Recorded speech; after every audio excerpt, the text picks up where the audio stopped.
성도님들 안녕하십니까? 1월 22일 토요일입니다. 내일은 거룩하고 복된 주일입니다만은 지금 교회 코로나 확진자 발생 상황으로 인해서 내일 영상 예배로 진행됨을 성도님들께서 양해해 주시기를 바랍니다. 그리고 다음 주 수요일 오전 예배 그리고 한 주간 동안의 새벽 기도회까지는 영상으로 진행됨을 성도님들께서 양해해 주시기를 바랍니다.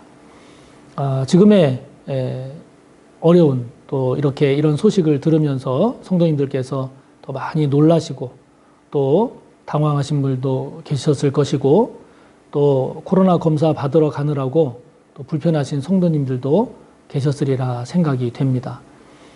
지금 당회를 중심으로 교회가 이를 잘 대처해 나가고 있으니까 성도님들께서 함께 기도로 도와주시고 또 모든 성도님들이 건강하고 또 정상을 잘 회복할 수 있도록 함께 기도했으면 좋겠습니다. 이 모든 것들이 우리 성도님들의 기도와 또 하나됨 속에서 잘 극복될 줄 믿습니다. 다 같이 사도신경으로 우리의 신앙을 고백합니다.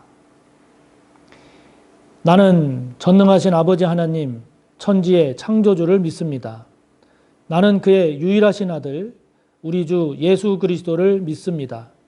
그는 성령으로 잉태되어 동정녀 마리아에게서 나시고 본디오 빌라도에게 고난을 받아 십자가에 못 박혀 죽으시고 장사된 지 사흘 만에 죽은 자 가운데서 다시 살아나셨으며 하늘에 오르시어 전능하신 아버지 하나님 우편에 앉아 계시다가 거기로부터 살아있는 자와 죽은 자를 심판하러 오십니다. 나는 성령을 믿으며 거룩한 공교회와 성도의 교제와 죄를 용서받는 것과 몸의 부활과 영생을 믿습니다. 아멘. 오늘 우리가 함께 나눌 말씀은 창세기 11장입니다. 11장 중에 오늘은 1절에서 9절까지의 내용을 함께 나누겠습니다.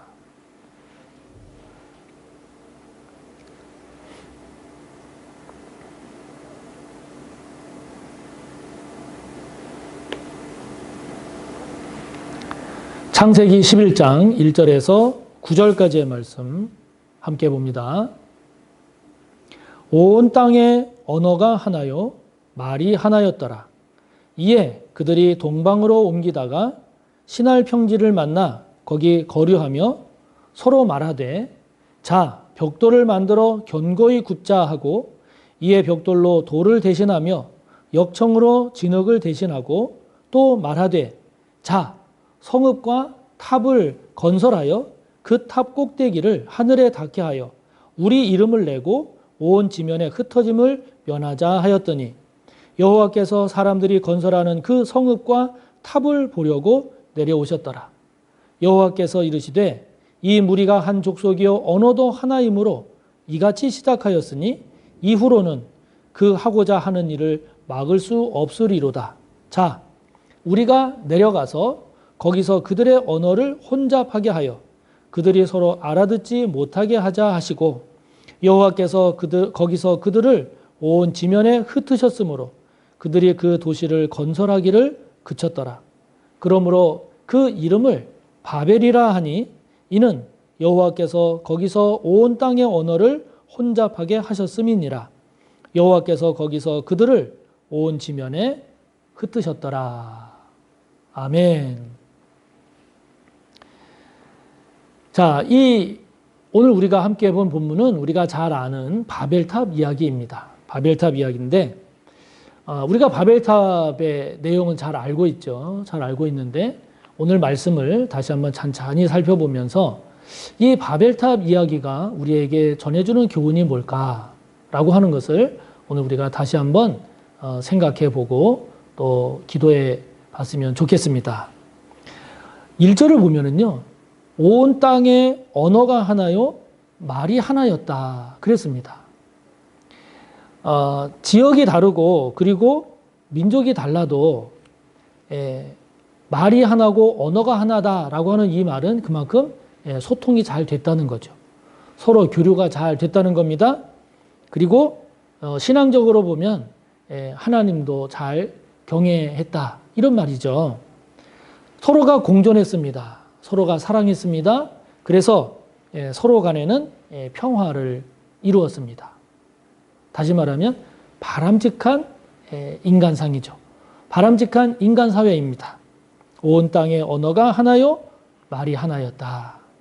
이 말을 통해서 우리는 바람직한 인간사회, 바람직한 인간상이라고 하는 것은 이처럼 서로 사는 곳이나 또는 민족이나 나라가 다르다 할지라도 그래도 서로 말이 하나고 언어가 하나인 것처럼 소통하고 서로 교류하고 서로 사랑하고 서로 평화를 이루면서 신앙적으로는 하나님 한 분만을 예배하고 경배하며 사는 모습, 그것이 가장 바람직하고 이상적인 그런 인간사회라고 볼 수 있죠.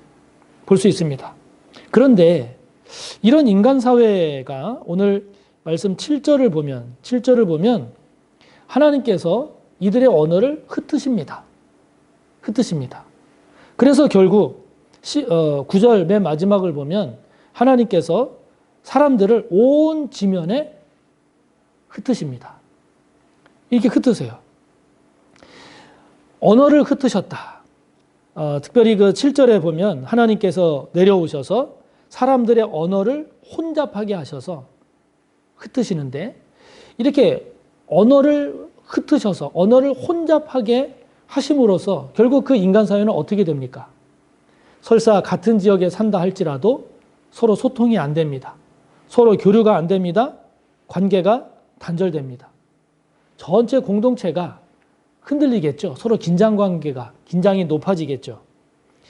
이것이 오늘 말씀에서는 바벨, 그래서 그곳 이름을 바벨이라 했다. 이렇게 기록하고 있죠. 이 바벨이라고 하는 것은 원래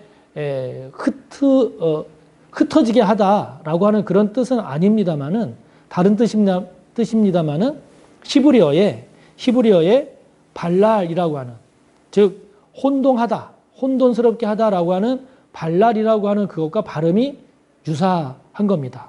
그래서 바벨이다 이렇게 이제 이름을 붙인 건데 결국 혼잡하게 된 거죠. 혼동하게 된 겁니다. 그러니까 이것은 바람직하지 않은 인간사회의 모습인 거죠. 서로 불통되는 겁니다. 통하지 않는 겁니다. 관계가 단절되는 겁니다. 공동체가 단단하게 잘 서가는 게 아니라 혼란스러운 거죠. 자, 이것을 우리가 한번 깊이 묵상을 해보면 우리의 가정이라든지 우리가 서로 관계를 맺고 있는 사람들이라든지 또는 우리가 지금 같이 신앙생활하고 있는 우리 서울교회를 우리가 생각을 해볼 때 만약에 우리가 서로 다른 그 자라온 환경이 서로 다르고 직업도 다르고 그리고 서로의 성격이나 기질도 다른데 그럼에도 불구하고 서로가 잘 소통한다. 그리고 서로가 잘 마음과 뜻을 나누고 교류한다. 그리고 서로의 관계가 평화, 화목을 잘 유지한다라고 하면 그거는 복된 거죠. 마치 1절에 온 땅의 언어가 하나요, 말이 하나였다라고 하는 것처럼 복된 관계입니다. 복된 공동체이죠. 그런데 우리가 서울교회라고 하는 한 공동체 안에 있으면서도 서로가 불통하고 서로가 단절되어 있고 서로가 혼란스럽고 그렇다라고 하면 그거는 지금 바벨과 같이 언어로 인해서 흩어지게 된 그런 현상과 같은 것 아닙니까? 저와 여러분이 소속되어 있는 회사나 또는 가정이나 특별히 우리 서울교회가 그래서 우리가 서로 관계를 맺고 살아가는 우리들의 삶이 이렇게 서로 소통이 잘 되고 교류가 잘하게 되고 그리고 평화와 화목이 이루어지는 이러한 관계, 이런 공동체가 되었으면 좋겠습니다.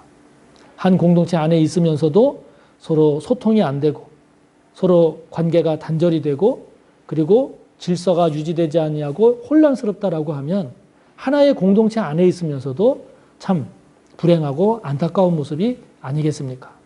저와 여러분이 지금 몸담고 있는 공동체가 특별히 우리 서호교회가 서로 다른 사람들이 모여 있지만 그러나 말이 하나고 언어가 하나였다라고 하는 것처럼 우리 서호 신앙 공동체가, 우리 서호 교회가 이처럼 서로 잘 하나가 되고 서로 소통이 잘 되고 그리고 교류가 활발하며 서로 화목하고 평화를 잘 유지해가는 그런 복된 우리 서호 교회가 꼭 되기를 바랍니다. 그런데 이러한 인간 사회가 흩어지게 됐습니다. 하나님께서 흩으셨습니다. 왜 흩으셨을까요? 하나님께서 왜 언어를 흩으심으로 인해서 이 인간 사회를 흩으셨을까요? 오늘 내용을 보면, 말씀을 보면 특별히 4절에 보니까 그것은 인간이 오만했기 때문입니다. 인간이 거만했기 때문입니다. 교만했기 때문임을 알 수가 있습니다. 자, 우리가 4절 말씀을 보면 사람들이 동방으로 가다가 시날이라고 하는 평지에 머무르게 되었을 때 그때 이렇게 말합니다. 성읍과 탑을 건설해서 그 탑 꼭대기를 하늘에 닿게 하자. 여러분, 그 탑을 쌓아서 그리고 성읍을 건설해서 그 탑이 하늘을 닿게 하자. 여러분, 이 하늘을 닿게 하자라고 하는 이 말 속에 들어있는 인간의 그 마음이 어떤 마음일까요? 그렇죠. 하나님 되고자 하는, 자신이 하나님과 같은 역할을 하고자 하는 교만함의 극치가 그 말 속에 들어있죠. 뿐만 아니라 우리 이름을 내자. 얼마나 교만하고 거만합니까? 뿐만 아니라 온 지면에 흩어짐을 면하자. 하나님은 창세기 1장에서도 그렇고 그리고 노아 홍수 심판 이후 9장 1절에서도 그렇고 하나님께서 우리 인간에게 주셨던 복은 생육하고 번성해서 땅에 충만한 겁니다. 그런데 그것과 반대로 우리가 흩어짐을 면하고 이곳에서 우리의 이름을 내고 우리가 쌓는 탑을 하늘까지 닿게 하자라고 하는 이 말은 결국 하나님 말씀을 거부하고 하나님의 뜻을 거슬러서 인간 자신들의 욕심 따라 살고자 하는 그러한 불순종의 모습이 여기에 들어있는 거죠. 여기에 들어있는 겁니다. 그래서 이러한 인간의 오만, 거만, 교만함이 결국 하나님께서 흩으시게 하는 그러한 원인이 된 거죠. 여러분 5절에 보면 하나님께서 사람들이 건설하는 그 성읍과 탑을 보려고 내려오셨어요. 하나님께서 하늘에서 보시니까 인간들이 저 아래서 무엇을 하는데 도대체 저 인간들이 뭘 하길래 저러는가 하고서 내려와 보셨다는 것 아닙니까? 여러분 이게 무엇을 의미하나요? 인간들은 자신들이 하는 일이 대단하고 정말 굉장해서 그 누구도 감히 대적할 수 없는 마치 하나님과 같은 자신들의 일이라고 생각하고 막 탑을 세워갔는데 하나님 편에서 보면 그게 너무나 보잘것없는 거예요. 보이지도 않는 거예요. 그래서 도대체 인간들이 뭘 하나 그걸 보려고 내려오신 겁니다. 그러니까 인간은 절대 하나님처럼 될 수도 없고 하나님처럼 된다는 그 생각 자체가 너무나 어리석고 너무나 교만하고 너무나 말이 안 되는 거죠. 말이 안 되는 겁니다. 그래서 하나님께서 이러한 인간의 착각, 인간의 죄됨 이것을 보시고 하나님께서 내려오셨는데 인간이 하는 짓을 보니 하는 행동을 보니 인간이 자신의 그 일을 도저히 그냥 멈추지 않겠다 하는 겁니다. 그 얘기는 인간이 죄의 길에 들어서면 그 죄를 이렇게 절제하고 돌이키지를 못하고 그 죄의 길을 계속 가는 이런 인간의 죄된 모습, 죄된 습성, 어리석음을 잘 보여주고 있는 거죠. 이러다 보니까 하나님께서 결국 인간을 흩으시게 되는 그러한 징계를 내리신 거죠. 자, 이런 바벨탑 이야기를 보면서 저와 여러분 아직도 내가 하나님인 양 교만하고 거만하고 오만한 그런 모습은 우리에게 없는지요? 이것이 있다면 안 됩니다. 교만하고 거만한 오만한 저와 여러분의 모습이 없기를 바라고 아직도 저와 여러분이 내 지식과 내 뜻을 주장하면서 하나님 말씀에 불순종하는 이런 바벨탑을 세우려고 하는 사람들과 같은 모습은 없는지요? 다시 한번 저와 여러분의 모습, 살아가는 모습, 마음에 품고 있는 그 뜻과 생각들을 다시 한번 잘 살펴보면서 우리가 바벨의 모습이 아니라 바벨탑을 쌓으려고 했던 그 인간들의 모습이 아니라 하나님을 잘 경외하고 그리고 하나님으로부터 칭찬과 복을 받는 우리 모두가 꼭 되시기를 주님의 이름으로 축복합니다. 하늘에 계신 우리 아버지, 아버지의 이름을 거룩하게 하시며 아버지의 나라가 오게 하시며 아버지의 뜻이 하늘에서와 같이 땅에서도 이루어지게 하소서. 오늘 우리에게 일용할 양식을 주시고 우리가 우리에게 잘못한 사람을 용서하여 준 것 같이 우리 죄를 용서하여 주시고 우리를 시험에 빠지지 않게 하시고 악에서 구하소서. 나라와 권능과 영광이 영원히 아버지의 것입니다. 아멘.